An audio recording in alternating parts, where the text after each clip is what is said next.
Welcome to Mogobe Nuggets of Wisdom podcast. My name is Mompoloki Lerumo Mogobe. Our objective is to enthuse, inspire, energize, and empower entrepreneurs and entrepreneurs of all stripes here in BW and beyond. We do so by inviting these entrepreneurs into our makeshift studio. Sometimes we call them to the restaurant, sometimes we go to our studio, and we ask them to share their experiential knowledge, their experiences and their expertise. And we ask them as many questions as we can, aimed at empowering you also as a viewer.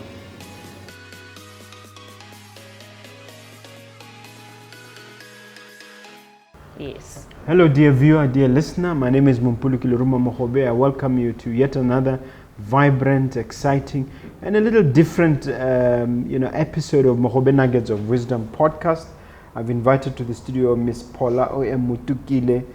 She's the one who actually made a move towards us, and she's got a lot to share with regard to the subject of books and literature in general.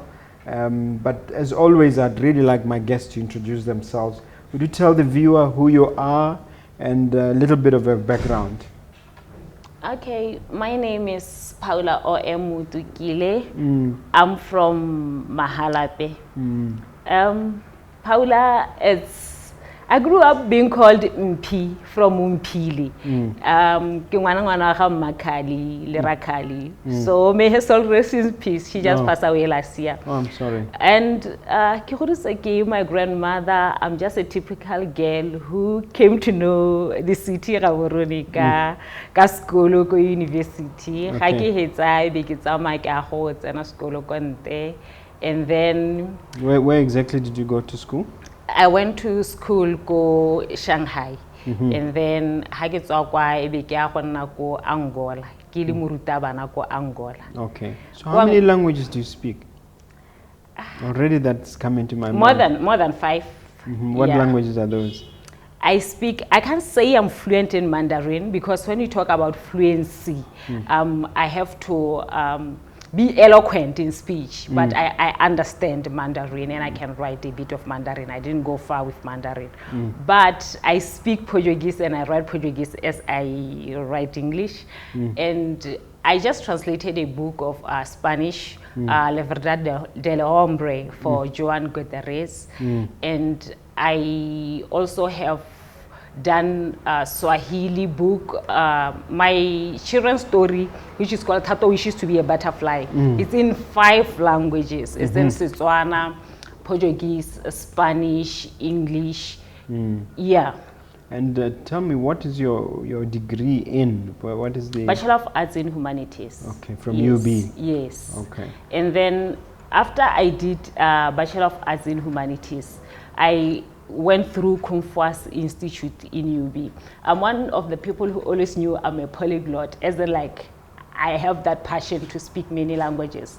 I was doing French first as a minor and African languages and linguistics. And then, just aside, I started to do Mandarin.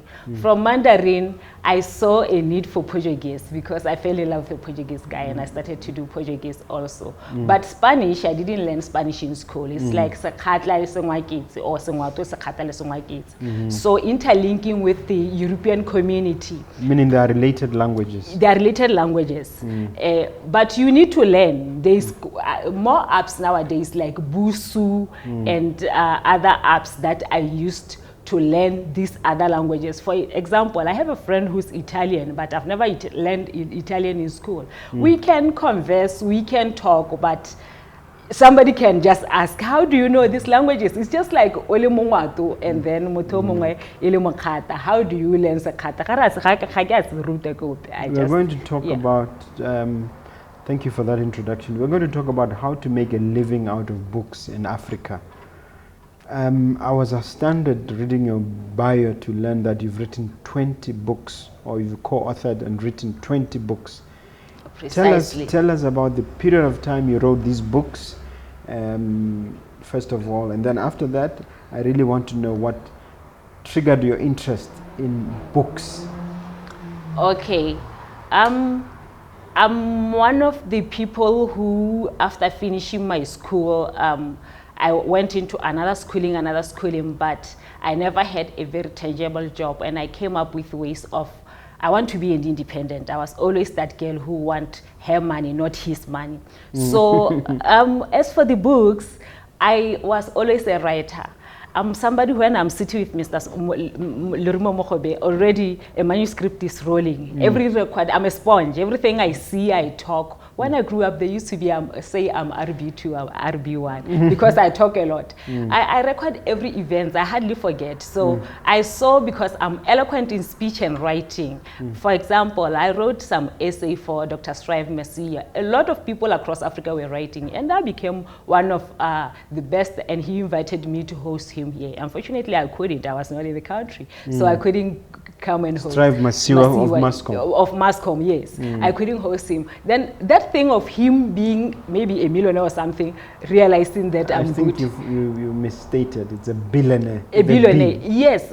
Somebody of that caliber, recognizing my talent, it spoke volume to my soul that if this man is saying I wrote beautiful, then there's something about me. Then on Facebook, I always comment in Setswana. People will say, "Ya kwala buka," like "Ya kwala buka." The way I write, my Setswana is very eloquent. And then when I was in Angola, I always had those comments, but I had manuscripts. The problem was money. I didn't have money to publish, and didn't even know where to go, what to do. But I met a friend, and then the friend was a writer. That's where everything started, because he was a publisher. He showed me first e-publishing, and then they had machines and everything. I think in Angola. Not in Angola, like in Portugal. Oh, in so Portugal, yes, I started to be open to the world of books. Then I started my first book. My first book, I started to collaborate with other writers, and it became like non-stop, you know. The fire is still even going. Like I started to collaborate, and I formed Muller for African Literature, EP182. We've got 10 points to go through. Let's start with the first one. Before one can write, identify the target market, the genre, and the topic. Talk to us about that and educate the viewer your approach in that regard. Before anyone can write, I think people must think about who's going to buy the book, and your topic. Is it interesting enough? After I'm done writing, publishing, where is this book going? Is it going for archive? Is it going to the library? Will it be used in schools by kids? You know, those are the things that you should consider when you are writing a book. And also, as a person, you know your strong forte, like your power. Am I fluent enough, or am I flowing enough in writing a novel, or am I in the field of economics or whatever? This topic, can I command? You become a driver when you write, you know. Yeah. And in terms of topic, can you give examples from your own life? What sort of topics do you normally target or identify? I target the topics that encompasses everyday life, because, you know, in my era, in my time, there are lots of pandemics, lots of things that were happening in the Western world than here in Africa. So some of the topics that I choose is just our everyday happenings. For example, my book's Nation Mahalape. In Mahalape, when you say you are from, in Botswana, you say you are from Mahalape, people think about, hey, those kind of things. So snatching Mahalape is like somebody taking something from you, or like being carried out from Mahalape to somewhere. So that topic is catchy on its own. Somebody will want to take that book from the shelf and read. Yeah. What's it called? Snatched in Mahalape. Snatched in Mahalape. It's a Facebook book series that I'm writing. Like I'm continuously writing. Right now, the book that's out of that series is The Rose of Lekoba. Where I come from, there are lots of Lekoba trees, if you know trees. So I'm always writing small topics in Snatching Mahalape, like to have setting of Mahalape life and everything, from how Mahalapians, they mix out with the outside world and everything. Yeah. One important issue is to work hard on quality and content. What is your approach in that regard?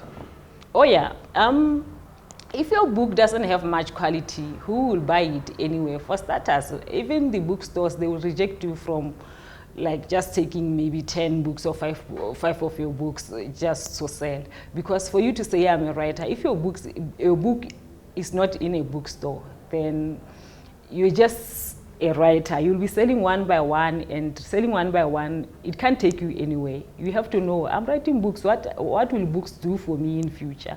You know, even international market. When you say I'm a writer, I'm Paula or M, they will ask, where is your book? And then, what about Sheba? Yeah. Presentation is important. What is your approach there?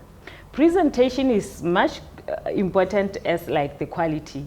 The way you present your book to the bookstores, to the buyers, to the ministry, to other people, it's always important for your book to be very presentable. Even yourself as an individual, if you are somebody who sells something, you come dirty, you come disorganized, nobody will listen to you. But if your things are very sharp and nice, everyone will listen to you and your book will be a success. And of the 20 books that you've written, which one is the most successful and why? Overcoming failure, because we fail a lot in life. Everyone at some point. When did you write that one?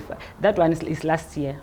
Tell me what happened after you wrote it. After I wrote the book, there's a teacher in Pikinini. He saw the book, he just said, I love the book. Then I read the book to a few teachers, and the first few people who saw that book, not even just in Botswana, in Kenya, people who saw the book, they just loved the cover. From there, after reading it, because it's having a strong message of inspiration of like, even if like you can get pregnant at school, wake up and after giving birth, just go and back to school and be serious with your schoolwork.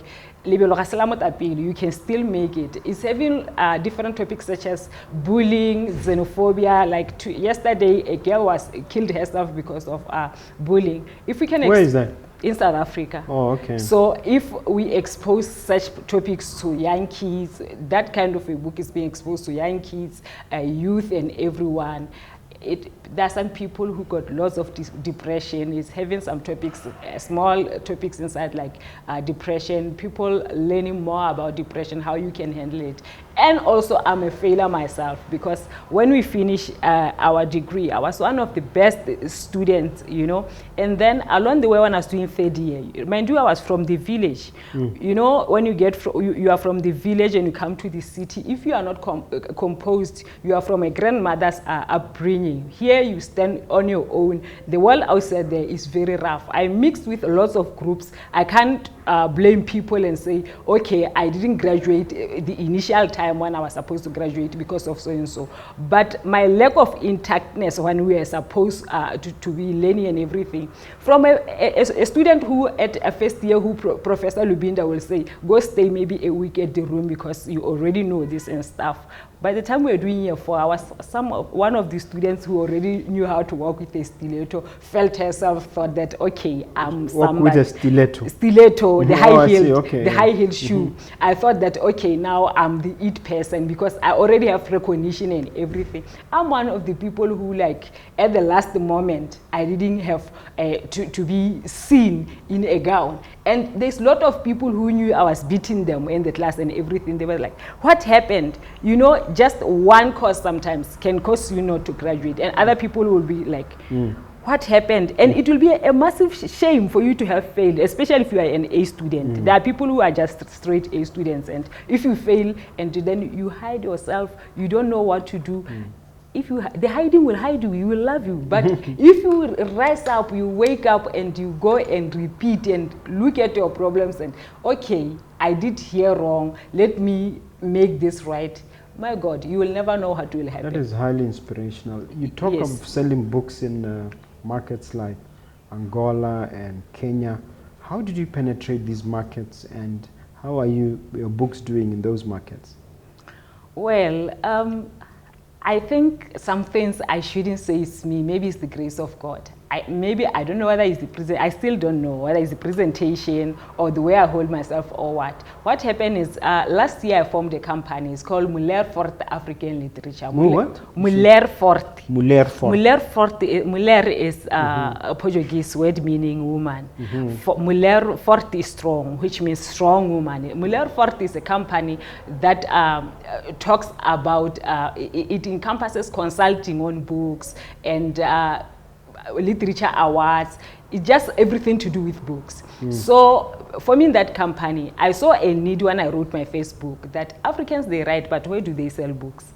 And second, the marketing. I wanted to bridge the gap between creating and sending the book to the world. We are in 2021, but people are still saying, hey, Okongo, Chino Achebe. But there are Paulas in this world. If nobody can market Paula, nobody can send, if somebody can rise and take my books into the ministry, even not just the ministry, my book can be bought like a friend buy, in church buy, other people buy.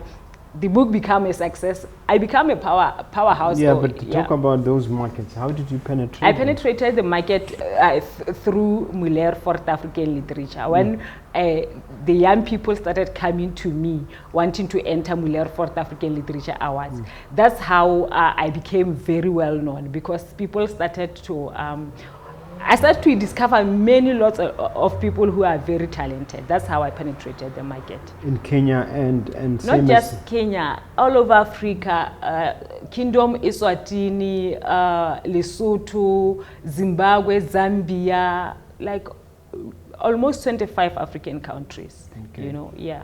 And you talk of the importance of developing your marketing strategy. What is your marketing strategy now that we have the Africa, continental free trade agreement, which is going to remove things like tariffs, things like visas, and make Africa, open up Africa?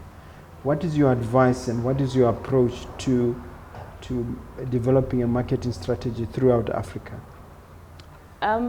My advice is just for writers in Africa not just to focus on hard copies, because what I see that is blundering the market is just focusing on hard copies. We value hard copies than ebooks, but then people who are interested in hard copies are few. So people should be now thinking about audiobooks and ebooks, because ebooks are mobile and can reach everywhere, So I think that's the only way. And also, like, developing the marketing strategy, young people or whoever is interested in writing, they should revise the things that we already talk about, which is quality, presentation, and also a new marketing strategy such as boosting. You should never undermine the power of technology, because if you boost this book and it covers the whole of Botswana, before tonight, everyone will be knowing the book. So this marketing strategy, they do work. And when you talk about e-books, of your 20 books, are some of them e-books, or you go both, hardcover and you go soft copy, what do you call this? Hard copy. Hard copy, and what's the other one? You go hard copy, you go soft copy, online, yes. The thing is, I always do hand in hand, because now I've changed the area where I'm staying. Now I'm in Botswana. If you say you have a book, it's so painful when you say I have a book. Right now I came for a presentation. He will be like, where are the books? But there's something very easy. Only produced one. There are easy ways for you to find my books. Like I just said, Tato wishes to be a butterfly. You don't even need to play. You just go to Google, Tato wishes to be a butterfly. You will see Tato wishes to be a butterfly. So my strategy is always ebook first, then hard copy. That's how I do it. But the most important thing is for you to realize who is your market. Because if you do ebooks and you're in Botswana, it's a loss. You do hard copies in the Western world, it's a loss. So you need to always know where you are when you do these things. But nevertheless, it works both ways. Bomb book launch. What is that about? Bomb book launch. Okay, bomb book launch. A bomb book. Yes. it explodes in that motion. So when I do a book launch, my initiative is very simple. I just think you have to have a very strong attraction when you are having a book launch. Many people should come to, but unfortunately it's Corona now. You're just restricted by the regulations, so it will be just 50. But if it's not a pandemic time, a massive book launch is always a way for you to be a winner, for people to know there is a book. Because if you don't launch your product, there's nobody who will know that product exists.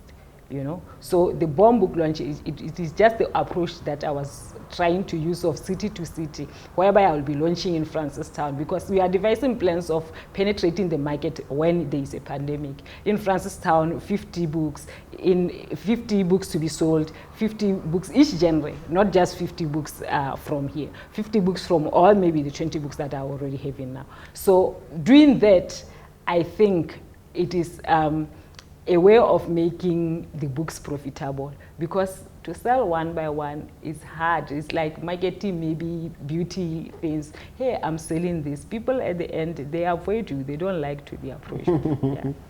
Okay.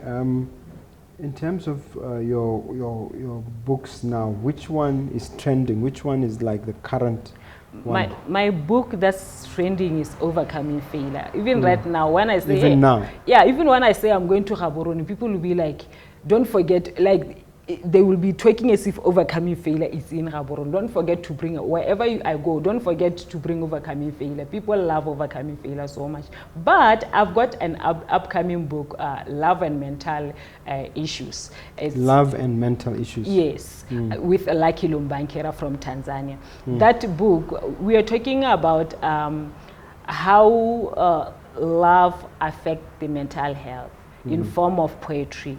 So Lucky came up with 25 poems. I came up with 50 poems. Then we meshed together to make poems. So I think that book also will be loved by the young women, because people with love and emotions are women. Yeah. When we were prepping for the show, you told me how Professor Melamu impacted you.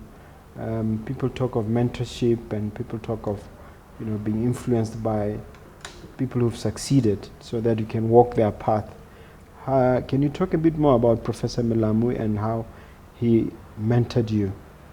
I can't say Professor Melamu mentored me per se, but what I can say is I'm somebody who likes to learn from others.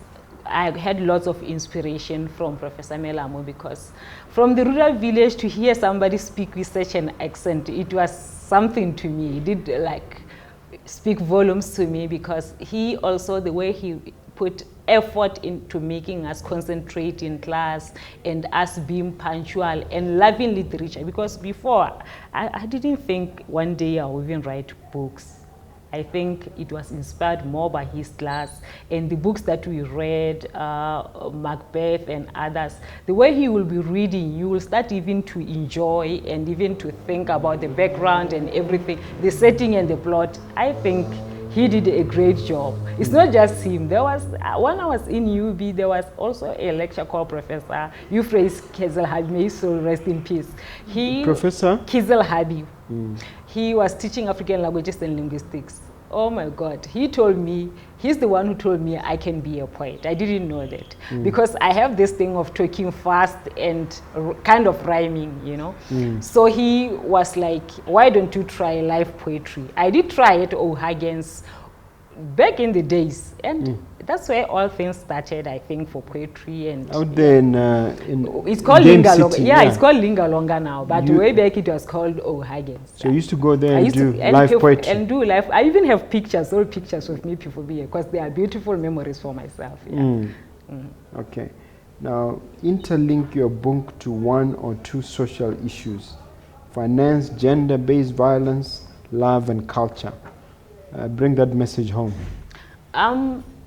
You know, if you say you write a book, and then even not just a book, like I'm writing books, and then to market, it's hard to get into the market. So you need to identify a topic in the society to be a messenger or to be a server, because serving humanity is serving God. So I identified a topic, a very burning issue, which is gender-based violence. Right now, I'm an activist of gender-based violence. I go in schools, I talk to students, because some students, they are not comfortable with the teachers to tell them what's happening in their lives. Of course, I'm a stranger, they can't tell me right away. But what happens is, I talk to the students that you can go to your aunt, you can go to so and so to help you if you are having that issue. If it's your aunt, there is this person that you can talk to, like a nurse, or you can go to talk to the teacher and so forth. So by just doing that small action of helping the students and going to schools and going to court class, because writing, I write different topics. This book, African Poetry Soup, anthologies, having like Setswana culture, like harvest, kettle post, our way of life, you know. So I went to some courtlas, like to talk to the chiefs about like our traditional setup in the past and now. So we sit down and exchange ideas. As a young person, exchanging ideas with these old people, it brings to the topic of gender-based violence also, to ask them, you know, how many people are coming here and complaining about gender-based violence? What's your solutions to such issues? Because we have proverbs and stuff that are saying this and this. And it's always beautiful to hear the inputs of different chiefs in Botswana, how they partake in this issue of gender-based violence. Yeah. All right. Service to humanity is service to God. You are urging the authors or would-be authors to serve. What is the importance of service? It is fulfilling, you know. It's not all about gaining money from books. It's also about yourself cleaning your image, becoming something in your society. You can be popular in Milan, you can be popular in Angola or wherever, but if you are not popular or you are not having a good reputation back at home, there is nothing that you will be. Charity begins at home. So serving at home, I think, is something that established me very well. I became like fulfilled, and now, like in Uganda, the young students in Makerere University who I mentor, when you write Paula, or even now, it has cleaned my image to extend that my status is, I'm refraining even to say just things, because before I could like joke and say, Eish, if I'm in love, I can wake up at night and practice a step for a wedding, like those jokes that I like to say. As an individual, I'm a naughty person. But suddenly I've realized there are people who take me so serious to extent that I've cut that kind of like small talks or jokes. Yeah. I've clean image. I'm no longer that MP who can just say whatever she wants in a status. Even on Facebook, I have to be, like my image has to be things that are straight and professional. Now I'm growing. They made me grow to be a woman. That's service to humanity. If you are a server, you need to be looked up to. Yeah, exactly. Now, in terms of training for writers and authors, what training do you offer, or rather, what training is available out there for would-be authors in terms of guidance, taking them through the steps? Unfortunately, because of technology, there is no much training for authors out there, because people will just go to maybe Google, YouTube, and follow how to make an ebook, how to self-publish and stuff. And graphic design is a subject that's been learned in universities. Now, with just a knowledge of making a book cover and one girl in university knowing literature and being eloquent in writing, you can combine that and make a book. But that is what is killing the essence of books. We are no longer having books that are very good, and now the repetition of books is no longer having, you know, back in the days when you say somebody wrote a book, people will be thinking it's something, but now I've realized, even because of ghostwriting, because you can tell me a topic and then I can write on your behalf. So nowadays, when anybody can write a book, I know a girl who became very famous because of a book with lots of errors. Because they call her book, like it's got Zinglish. Zinglish, they mean like English that's bad, you know. I can't name her because, but some people know. But so people are buying that book? People bought the book. It became one of the best sellers because of Zinglish, because of that irregularities, you know. So what I can say is that's strange. Yeah, I will tell you after, then you can search, because now we got Google, you can search and cross check some stuff when you talk about them. So what happened is, In today's world, the essence of learning to extreme or learning so that something becomes better is no longer like too much emphasized, even if it's. You mean the culture of excellence? The culture of excellence is dying because of technology and because of everyone knows everything. So the patience is not there. People take shortcuts and do things. So, but there are schools. There are a lot of schools. There's organizations like you can go to www.writers.org and you can learn like proper ways of making books and stuff. There are a lot of like, you can go to Udemy too. There are a lot of online. Udemy, www.udemy.com, and you can get into a center of excellence from London, and then you can learn just crash courses for you to be good in books and stuff. But I think some things are inborn. You can't just learn from school. Some people go to school for many years, but they don't become good craftsmanship. You know. And you say it's important to get a manager. Do you have a manager? I manage others. So basically, I don't have a manager, but I'm a literary manager. Why am I a literary manager? Because I'm the one who discovered and I founded Moulin Fort. So there are few people under my stable, not just in Botswana, because a lot of people approach me and they want me to manage their craft, especially for branding and like insights. So you're available to manage authors? Yes. In Botswana and internationally? Yes. And other countries. Actually, also there are some people here who just came to me and said, we just love what you do because of Moulin Fort. They say, we just love what you do and we want us to, like the young girls will be like, we want us to do exactly like what you are doing. What's the secret? But then now it's business. I have to eat also. So it becomes a business for me because it was just a skill that I just acquired and then I turn it into something because I saw in it in the gap in a community. You made me a little curious when you said you speak 5 languages, but do you write only in English and Setswana? No, I write Portuguese. No, you write in, you mentioned Portuguese, so it's 3 languages you write in. I write Portuguese, I write Spanish, even the Chinese, I write. Mandarin. Mandarin, I write Spanish, Portuguese. But do you write books in those languages? Yes. Okay. You can just check right now. Oh, okay. Yes, you can. So in other words, you write in English and translate to these other languages, or how do you go about it? It goes in different ways. I can think of a book like, I think staying with Portuguese people, like staying in some culture, you start to think in that language. Even to dream, I think staying with the Portuguese, there was a point that, especially early months when I arrived in Botswana, I just dream in Portuguese. That's when I'll think in Setswana. Setswana is inborn, it's in me, it can go. But if you stay in an environment whereby people just speak a language, you just become accustomed. Even to swear, like it will come first in that language before you think, And where in Portugal were you staying? In Viseu. In Viseu. For how long? For many years, I can't say for 3 years or what, because we are based in Angola. We stay in Angola, and you used to we go there there many times. Yes, my fiance was like, we will go there. We were interlinking. Yes. Okay. So my life, it was just Portuguese life minus Setswana life, because more of the people, like the Angolans, even themselves, they are too colonized. They don't speak Kimbundu or Umbundu, their maternal languages. They just speak Portuguese. Even at home? Even at home.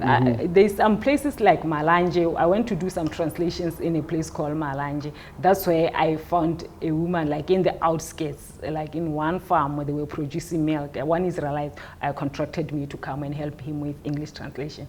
When I got there, I was surprised the woman can speak Portuguese. I was like, it's first time for me to see somebody who don't speak Portuguese, because all people are speaking Portuguese. Say like, Mato is kind of a village, like very rural village, like Masimu here. So it's Masimu, that's why she's like this. But the language is dead, like their maternal languages, 90%, or they could mix. There are some people who could mix, but the code mixing, it becomes cultural and it becomes kind of a language, Is it worse than it is here with Setswana and English?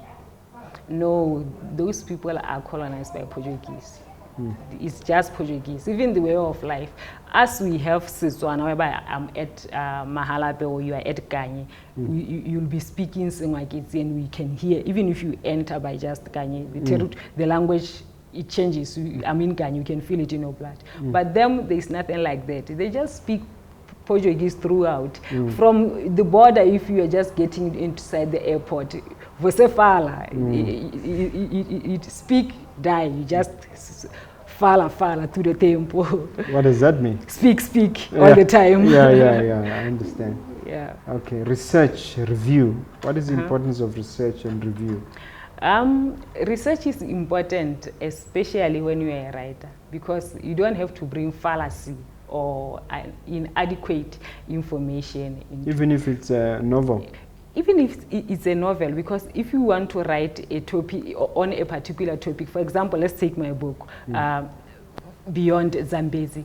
We are writing about a girl and a girl from Botswana and a girl from Zambia. If we don't do research much of vie de la quotidienne in French, like the everyday life of the Botswana people. If we don't do that, and then we write a story saying it's the Setswana, it has to have Setswana feel, such that a Motswana, when you take the novel, it was written by a Motswana. This feels like home. That's how research comes. Research is not only about maybe doing legal books and stuff. It's always, in everything you do, you need to research. And review? Review, as I've done this book, after some time, I'll need people like you to read the book, then tell me, Paula, even if you say you write 20 books, this one, it was too fast. Here you were supposed to do this and this and this and that. That kind of rapport coming from you, it takes me to another level, such that when I write the next coming books, I'll be knowing that this market needs this and that. Even not just review from others, because it has to be review from others and then review from me. As a personal, trainer to others, I need to look at books. When I'm looking at books like this, and I compare, you compare, contrast, and then you read more. Reading will take you far. You don't stop learning as a person. You don't say, I've reached, I'm now having 20 books, I'm somebody. You are not a professor. A professor is in university. Even you are professors are even learning. The professor, they need to learn also. So myself, what I do That's why they take sabbaticals, to go and learn and write. Yes, I always think about ways to grow more and more, and I use these reviews, especially the African market, the Ugandans, the Kenyans, the Lesotho guys, the Swati guys, and other people who ever have that, because ebooks, they give you a platform whereby you can throw a review. You know, that's a very good thing. Apart from ebooks, even just generally the books, I loved it when last week there's a young girl called Khawane Ditirafalo. She's a performer. She came to my book launch with an entire family and church members, and I appreciate that. After reading my book, she's one of the people who I didn't ask, because normally we ask, because people here, some people are not we can't say people, we have to say some people, because it's not all people. So some people, they read, they've paid, it ends there, but you have to ask them for a review. But she just came to me and said, you know what, I think I liked your book and I want to read more of your books, because you have enlightened me more. And it was very... That is very fulfilling. Fulfilling That's very to me, satisfying, yes. Do volume 1, 2, 3. What does that mean? Do volume 1, 2, 3. To me, it means that when I've have this version of this book, I can have another version and another version, in the sense of, like, sometimes you have thought that time at that present juncture you were thinking about this. Now as people review and do other things, still on the same topic, you want to You're updating. You're updating, yes. It's like a new edition. A new edition. So I have, okay, it happened to me on La Verdad de la Hombre. There's a Spanish client, he's called Joan. Having him Joan. as, yes, it has to be Joan, but it's John in English. Joan, what he did is, he made me learn a lot, because what he did is he presented a manuscript saying, I want to publish. I published the book. He was very satisfied. From there, he came back to me with a volume 2. He said to me, por favor, eu quero você a fazer pouco tradução. I want you to do a small translation in here. I'm like, that's Portuguese, eh? You just spoke. Yeah, yes. I want to. He's fluent in Portuguese too. So I think our liking to each other is because we can interlink many languages. Because he didn't know much English. I'm the one who taught him. So he was like, I want you to translate this into English, volume 2. We did it with my illustrator, Daniel, and then I'm working with one Nigerian boy. He is from Nigeria. He's studying engineering and everything. He's very good, Daniel. So he listens. I like people who are humble. The reason why I'm mentioning Daniel is because I think sometimes when you do some things that are small, you build others. Because I've trained Daniel when he was from scratch, and now he's doing some things that are very big. What does he do for you? He's an illustrator. Illustrator is somebody who draws. Who draws, in books, but he didn't draw this. This one, it was done in the Writer's Pen in Kenya by the Writer's Pen company. So Daniel, I told him we need to redo the book. He said, second time. I said yes, with different information. I have to take him up to speed. I told him what we have to do. We start to do. When we are done, he said, now we can market the book. We think we are still marketing. He said, por favor, Paula.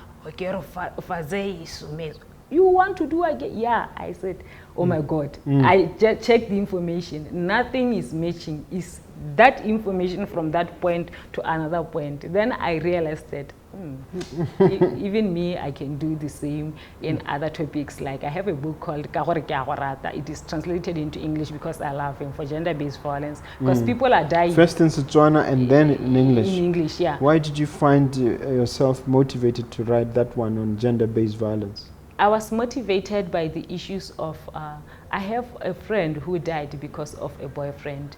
And then I was asking another girl, we had some discussions, what happened, and I recall some stuff when I was doing Form 5 in Swaneng, what happened, a boy killed himself because of the same passion killers, which goes back to gender-based violence. And I realized the taboo of sexual education in our community, it makes the gap in between parents and children. We have problems. I'll be dying inside and maybe you're my dad, we don't talk. I have friends, I can't talk to them. The world closed on me and I kill myself. So I just wanted to get killed. You kill your lover. You kill somebody. You kill or you can kill somebody because you are very angry. So I have this thing in me, like to communicate, I have to write books. So I wrote because it's always young women who suffer at the hand. Not all the cases, but most of the cases. 99%. Who suffer at the hands of their lovers. So I was like, this issue of people depending on men. Our tradition says we are like the Bible. It says us that a man is the head. So we grew up with that Christian background, and even at home, like at our weddings, we hear traditional people or our grandparents and people who are married saying that and emphasizing that to a woman. When a woman is burning in the wedding or in the marriage, she doesn't have that odyssey to say this person is abusing me because of our tradition. So I was like to write it in a book to say to make stories of 5 different women who say, hey, I'm in this relationship just because. Why are you still with him? He's beating you. I fell. She didn't fall. She was being beaten. What's happening? She'll be saying, it's because I love him. I can't leave him. So those stories, I put them together. These 5 stories are based on real life or just your real imagination? Life stories. There's a group called Life Matters in Facebook. I follow that book. The stories are like... You mean that group? Yeah, they are redundant. They are same stories, but you will be asking, why are people suffering the same thing and people are not coming out of this problem? Then I saw a need. I'm like, okay, a need in my community. Take the opportunity to write a book about this. Yes. And how's the book doing? The book, I haven't marketed it well because I made the book on my diaspora back home and I didn't market it. What do you mean diaspora back home? Diaspora is like... I was staying out now, coming transition of coming back home. Oh, okay. So I didn't have much time to market the book, because I have a plan of this book. I market it in this platform. This one I'll market it in this platform. The book that I'm marketing too much is in schools. It's called Tato Wishes to Be a Butterfly. It's also a book about gender-based violence. That one translated in 5 different international languages.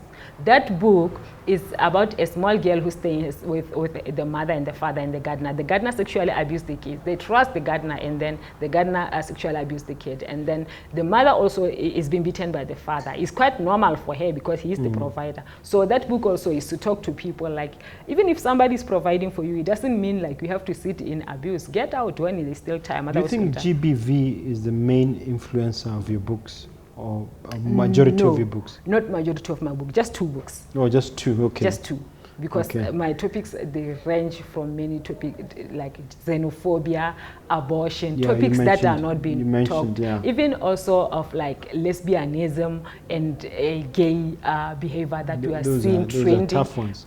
They are tough ones because we are creating it to be tough. But actually we watch TV every day, and you'll be seeing a transgender guy, even not a transgender, just a gay guy. What do you explain to your grandfather seeing Uzalo? Because our television in Botswana is South African television.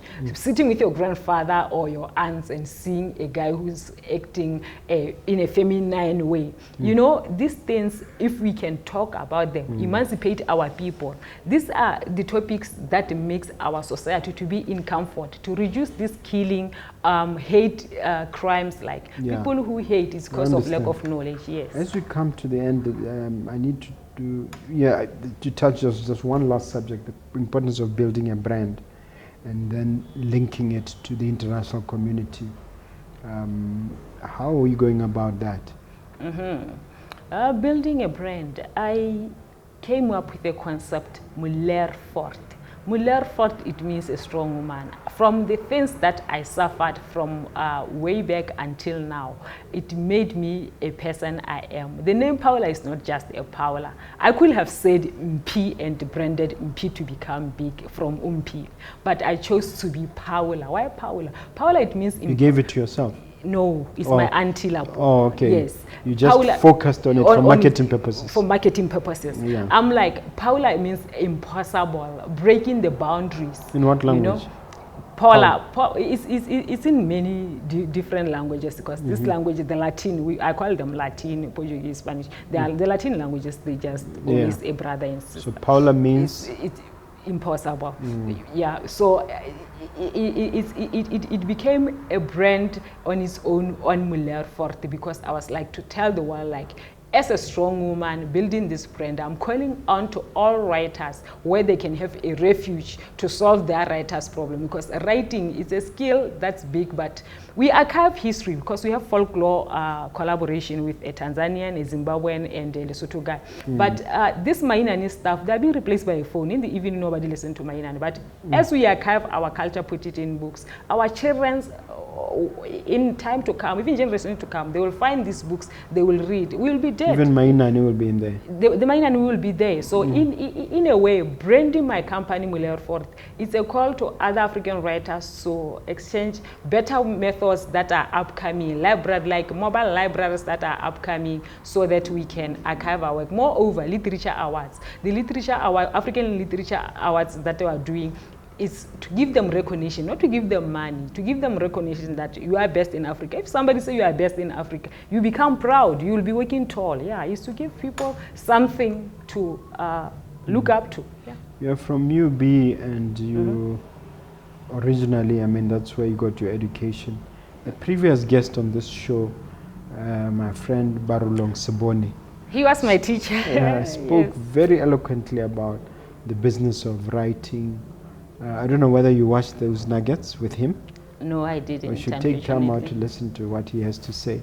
But I'm just wondering whether, as a community, people like Borasubone, people like yourself, have an association, or you are collaborating to move writing forward in Botswana. There are lots of writing associations, and there are different kind of writers in Botswana. So I can't say I'm associated to or affiliated to any writing association in Botswana, because for starters, I just came back at home. But I know of Okavango, Petavango from Maung is doing volumes. Actually, I've got few friends from Petavango. There is one teacher who used to teach me in Swaning Hill. He's called Red Logo. Good Red Logo. He's very good. There is another one who's called Mambo. He was somebody I know UB days, back in UB days, from that Nhabe area. I'm somebody who's always open to collaboration. There's a young woman, she's called Buitimelo Molefani. She's, I think, working around Mabudzane. She's also a writer. This young upcoming writer is called Cole Motlogelwa. He's a young writer, and there's another one called Lami Pusetso. She's very brilliant young woman. I think if she can focus more on what she's doing, the sky is the limit for her. Because what pleases me is to see young people grow to be more than what I can be, and that fulfills me to see that we'll have a better Botswana, a bigger, better Botswana in the future. Yeah. Wonderful. This is the part where you get to ask me a question, madam. Yeah, my question is, do you ever buy books? What's your thought about enriching yourself? Like in your field, do you write any articles? Me, I'm obsessed with books. There was a time when I was buying a book at the rate of one a week. Now I'm absorbing a lot of audiobooks at the rate of one a week. But they're mostly in my field, which is entrepreneurship, which is real estate, which is business, personal development in general. So when you talk about books, I'm super obsessed about books. What I haven't been that keen on in the past is fiction. But one of my guests on this show has persuaded me that there's a lot to be benefited from getting into fiction as well. So I haven't tried it, but maybe it's something I should look into. But I love books. I think I'm where I am because of books, and I give credit to books for any success that God has given me. I too, for one year, I think books, they're the ones who did a lot in my life. Yes, absolutely. Okay, I hope I've answered your question. Yeah. Okay, now you can look at that camera. You see that camera there? Yeah. There might be a writer there, an entrepreneur, somebody who's interested in your services. Say something inspirational to them, something as a parting message. Okay. If you want to use Muller for African Literature Pty Ltd, you can go to Facebook and you like the page. And also you can go to my WhatsApp, +267 77458029. If you want maybe translating your book into another language, or you want just literary consulting, or to hear about our upcoming literature awards, you can contact me there. And if you want to buy my books, you can also go to Muller for African Literature, and then you'll see the links. Thank you. Okay. All right. Thank you very much. You've been a wonderful, wonderful guest. You did a very good job. Thank you. Thank you.